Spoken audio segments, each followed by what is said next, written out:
Hey guys, my name is Henry aka Ninfreak, and today we're gonna take a look at... Nope. No. Nope. 9.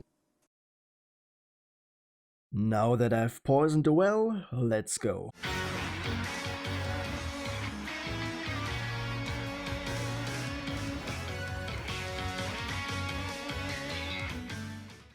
I might be talking about some stuff that will happen late into the game, so here's a spoiler warning. Not that this matters for Pokemon, but still.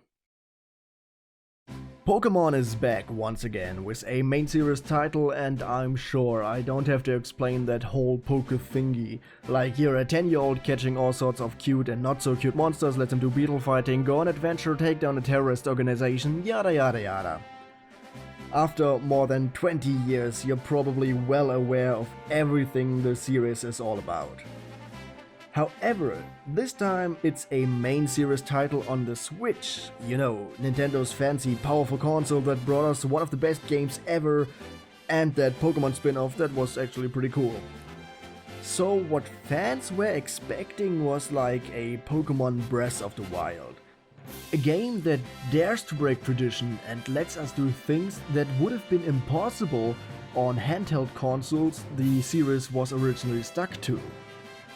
But if you've been keeping up with the information released throughout the months prior to its release, you might know that it's not gonna be that. Why don't we address the Dawnfan in the room first? Currently there are more than 800 known species of Pokemon. How many of them are available in Sword and Shield? 400. About 50%. Yeah, in a series about catching them all, that's not something you want to tell to your fanbase. And who even decided whom to cut and whom not? Like, why do we get the Caterpie line, but the best Kanto starter is not included? And they cut Mudkip. You can't cut my boy Mudkip. Oh yeah, and they've pretty much excluded the literal god of the Pokemon world. Seeing as Galar is basically the UK, the only explanation I accept is that the missing 400 monsters are staying in the EU while the rest is leaving due to Brexit. However, Game Freak's excuse was that it was too much work to improve all 3D models, spice up the animation quality, and just make this game look great in general.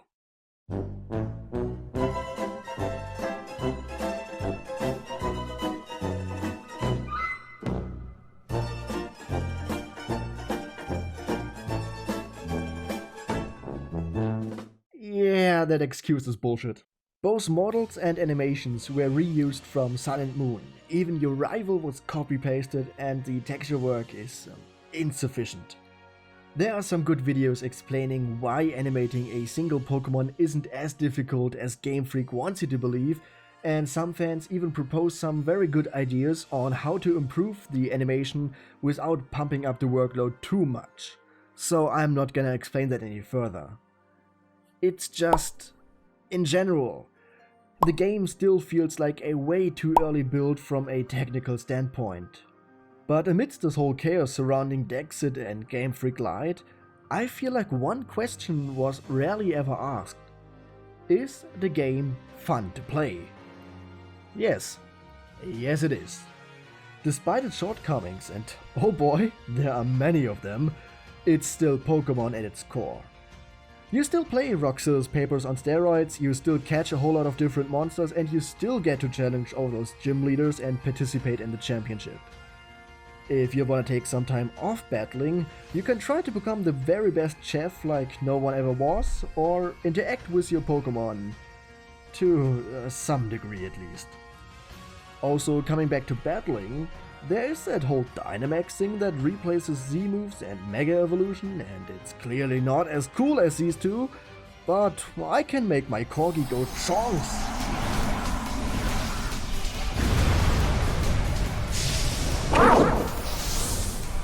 Also, some Dynamax moves actually do look pretty cool, so that's nice. Speaking of presentation, I believe Sword and Shield tried to put an emphasis on it, but just failed to deliver. There are a handful of scenes that could have been clearly improved with some voice acting, and some places do look pretty nice until you take a closer look. But I gotta admit, Game Freak did a pretty good job on selling the idea that Galar is Great Britain. And the gym battles feel great too.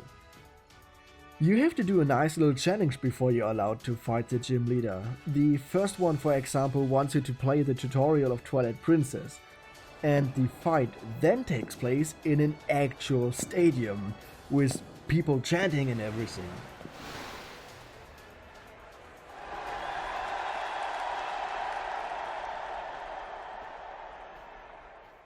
I genuinely enjoyed the gym battles, and they even reminded me of the better moments in the anime. And of course, here comes a but. Throughout the game, you are told that gym challengers get fans and pretty much become celebrities, but it's not until the end of the game that you as the player notice anything of that. As a player, I felt like I was generally left out of everything. Even with the simple technology of the Game Boy back then, the first gen managed to tell you that you're on a big adventure. With Sword and Shield, it appears that everyone else is having the adventure, and you're just that kid that got excluded from the group chat. Oh boy, a city under siege by Team Rocket, let me just wreck their shit. Sudden noises of explosions? Strange things happening beneath the eyes of the public? I should invest. No, we'll handle this for you. Go challenge the next gym.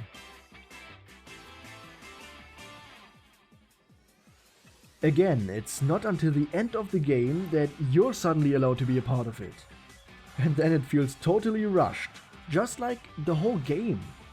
I remember people back in primary school playing through Ruby and Sapphire in a day, starting a new game and doing it all over again the next day. I was never a fan of that. I take my time playing Pokémon. Train a bit here and there, do some side activities and just have a good and relaxed time. This was no different with Sword and Shield, but even then, it just took me about 20 hours to beat the game. I usually need more than that.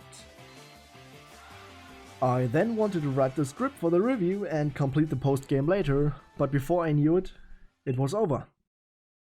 This is where I stand now.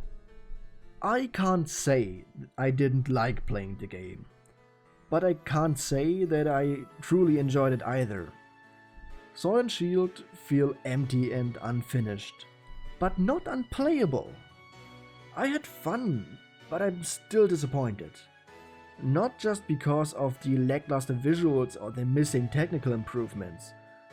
The Pokémon formula has been fun ever since. Or you didn't like it from the very beginning, then this entry in the series clearly can't change your mind. As a developer, you can either add on top of this, or let go of the past and dare to try something else. Tons of features and gimmicks have been introduced to Pokémon. We know that Game Freak is all about that nostalgia, so this could have been a celebration of the best the series has to offer. Or if they let go, it could have been that Breath of the Wild sort of thing so many were asking for. Zelda, for example, never had voice acting, but Nintendo suddenly introduced it and I'd say it worked. I'm sure it would have been beneficial to the narrative and presentation of Sword and Shield if those mouse flaps were more than just that. The anime told us of a world full of living creatures with their own habits and lifestyle. Why then wasn't this jump-in hardware power used to make the game world feel more alive? With over 800 of these guys, I don't expect dozens of unique animations and behaviors. That would be a nightmare for any developer to handle. But I would have expected more than just the standard encounters. Sword and Shield try to sell a huge and vast world, but it remains a narrow corridor. And why is the game so afraid to let the player fail? The AI is often brain dead and doesn't take the shot to win. In the wild area, it's common to run into a wild Pokémon that's clearly too strong for you. That actually was the very first thing to happen to me when I entered the wild area. The thing is that you can't catch those strong Pokémon. Any other game wouldn't be afraid to let the enemy defeat you or make it really hard to catch it. You still need badges for them to listen to your command anyways, so they wouldn't be that useful at first, but at least you could try. Sword and Shield don't let you try. They straight up tell you it's impossible. I remember encountering a wild Snorlax. I attacked it, took some damage, I paralyzed it, but the game said that Snorlax doesn't give me any opportunity to throw the Pokeball. It's weak and paralyzed, what's it gonna do? Call me an ableist on social media or what? Also, why can't I turn off the XP share? I don't exactly enjoy grinding in Pokemon, so for me it's not a big deal. But I know people who actually enjoy grinding, so why can't they turn off that additional help? Look, if you like Sword and Shield, I don't want to take this away from you. Please, don't let anyone take away the fun and joy you have with those games. Just know that Pokémon is the highest grossing media franchise in the world. And that's what Game Freak is delivering